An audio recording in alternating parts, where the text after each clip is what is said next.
O que você acha? Eu acho esse texto simplesmente perfeito. O Jair que há em nós.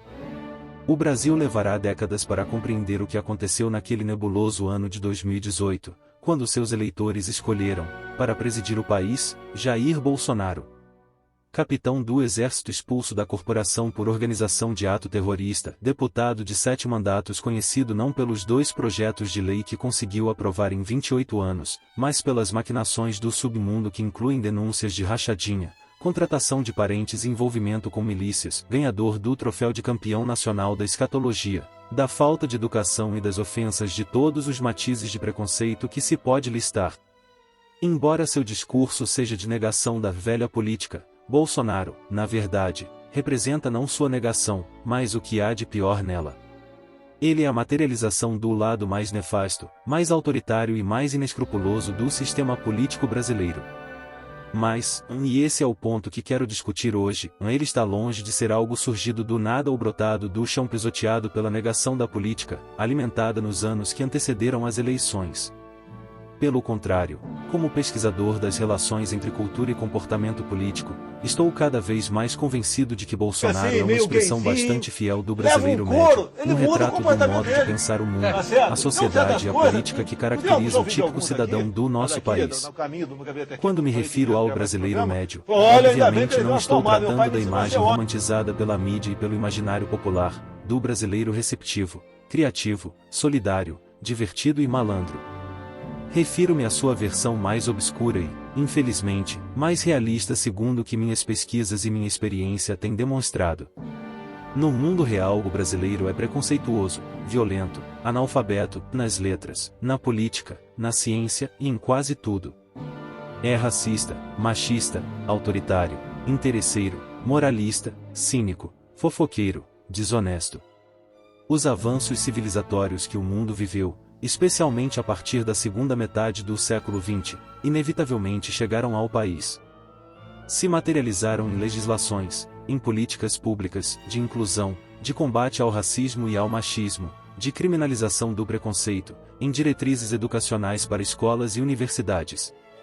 Mas, quando se trata de valores arraigados, é preciso muito mais para mudar padrões culturais de comportamento. O machismo foi tornado crime, o que lhe reduz às manifestações públicas e abertas.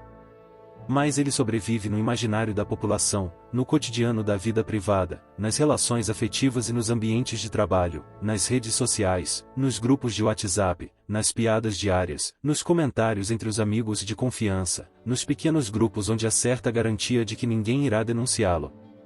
O mesmo ocorre com o racismo, com o preconceito em relação aos pobres, aos nordestinos, aos homossexuais.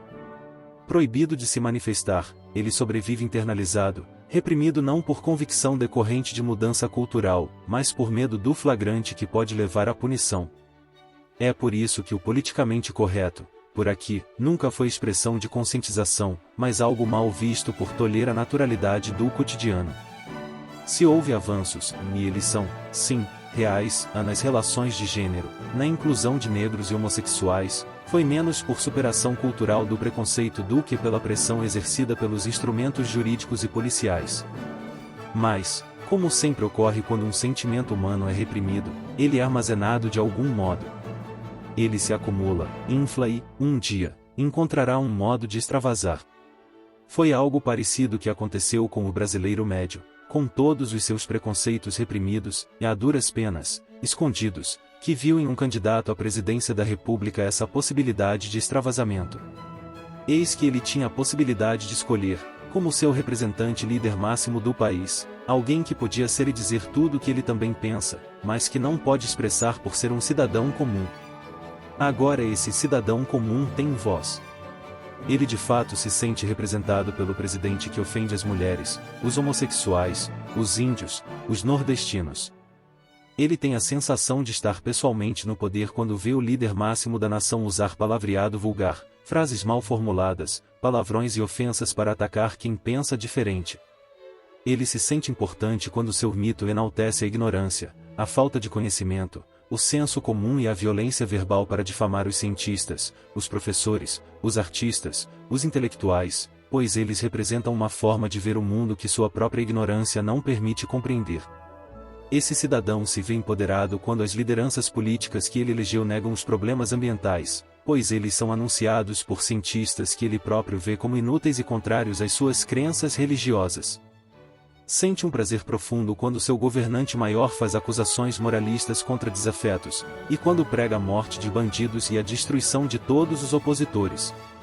Ao assistir o show de horrores diário produzido pelo mito, esse cidadão não é tocado pela aversão, pela vergonha alheia ou pela rejeição do que vê. Ao contrário, ele sente aflorar em si mesmo o Jair que vive dentro de cada um, que fala exatamente aquilo que ele próprio gostaria de dizer, que extravasa sua versão reprimida e escondida no submundo do seu eu mais profundo e mais verdadeiro. O brasileiro médio não entende patavinas do sistema democrático e de como ele funciona, da independência e autonomia entre os poderes, da necessidade de isonomia do judiciário, da importância dos partidos políticos e do debate de ideias e projetos que é responsabilidade do Congresso Nacional. É essa ignorância política que lhe faz ter orgasmos quando o presidente incentiva ataques ao parlamento e ao STF, instâncias vistas pelo cidadão comum como lentas, burocráticas, corrompidas e desnecessárias. Destruí-las, portanto, em sua visão, não é ameaçar todo o sistema democrático, mas condição necessária para fazê-lo funcionar. Esse brasileiro não vai para a rua para defender um governante lunático e medíocre, ele vai gritar para que sua própria mediocridade seja reconhecida e valorizada, e para sentir-se acolhido por outros lunáticos e medíocres que formam um exército de fantoches cuja força dá sustentação ao governo que o representa. O brasileiro médio gosta de hierarquia, ama a autoridade e a família patriarcal, condena a homossexualidade, vê mulheres, negros e índios como inferiores e menos capazes, tem nojo de pobre, embora seja incapaz de perceber que é tão pobre quanto os que condena. Vê a pobreza e o desemprego dos outros como falta de fibra moral, mas percebe a própria miséria e falta de dinheiro como culpa dos outros e falta de oportunidade. Exige do governo benefícios de toda a ordem que a lei lhe assegura, mas acha absurdo quando outros, principalmente mais pobres, têm o mesmo benefício. Poucas vezes na nossa história o povo brasileiro esteve tão bem representado por seus governantes. Por isso não basta perguntar como é possível que um presidente da República consiga ser tão indigno do cargo e ainda assim manter o apoio incondicional de 1/3 da população. A questão a ser respondida é como milhões de brasileiros mantêm vivos padrões tão altos de mediocridade, intolerância, preconceito e falta de senso crítico ao ponto de sentirem-se representados por tal governo? Ivan Lago, professor e doutor em Sociologia Política.